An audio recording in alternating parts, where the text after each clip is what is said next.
What is going on, everyone? Platinum Beast coming at you with yet another video today. Today we're going to be talking about how stacking platinum can be very, very boring.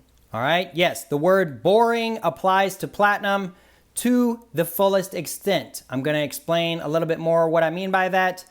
But without further ado, let's get into it.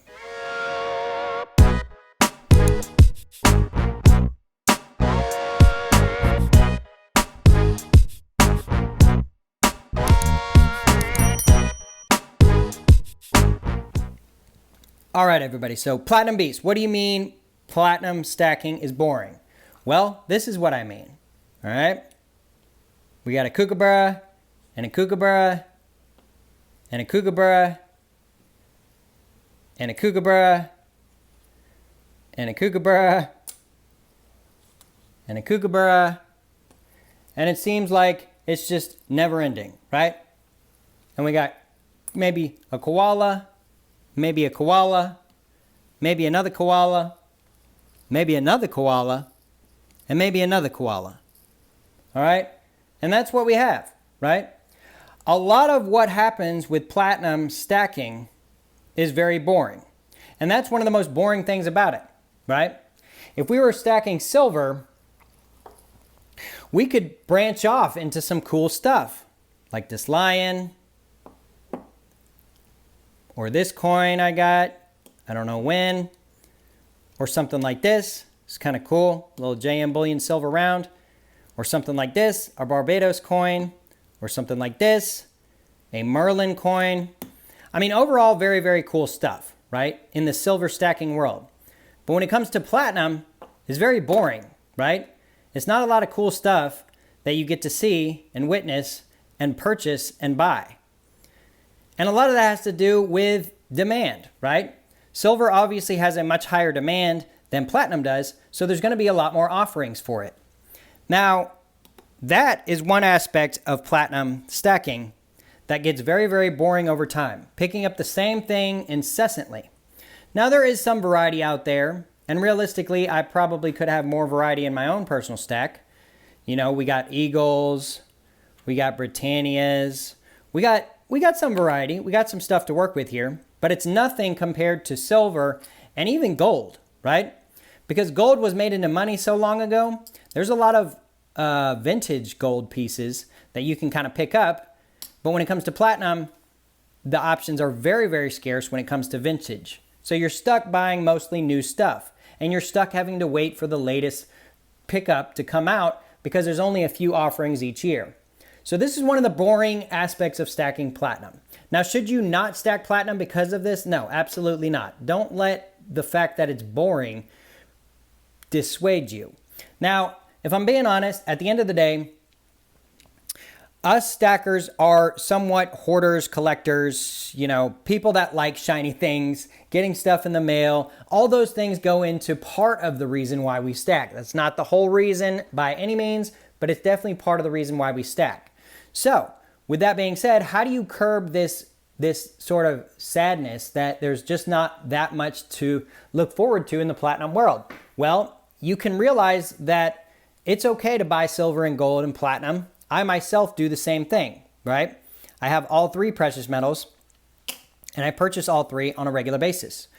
However, there's another reason why stacking platinum can get quite boring, okay? And it's really this right here.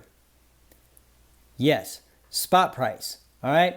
Spot price for platinum has been flat since I don't even know how long. I mean, since I've been stacking it, probably even. And it's been years, right? I've been stacking this stuff for years, and I've seen the price go nowhere. And that can get very boring over time. And it's just not fun. It's not fun to invest your money into something and watch it go nowhere fast, right? Or slow, or whatever.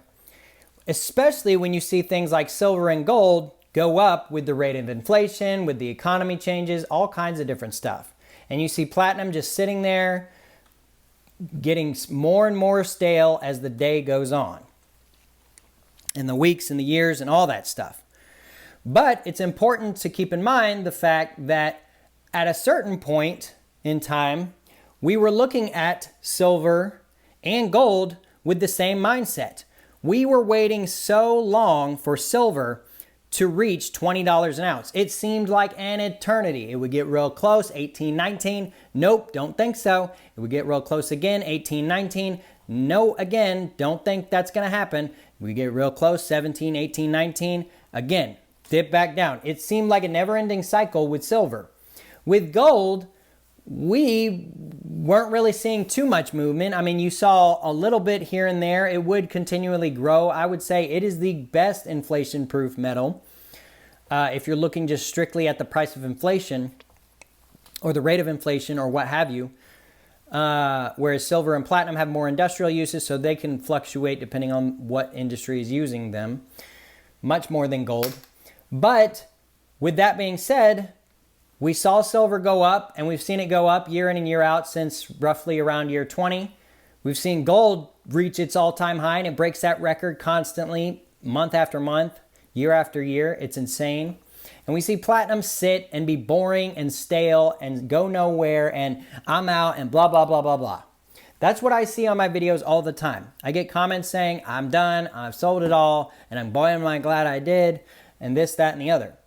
Now, I understand all that. And I can understand it can get frustrating, and I can understand it can get tiresome, and I can understand how one might not see the end of the tunnel or the light at the end of the tunnel.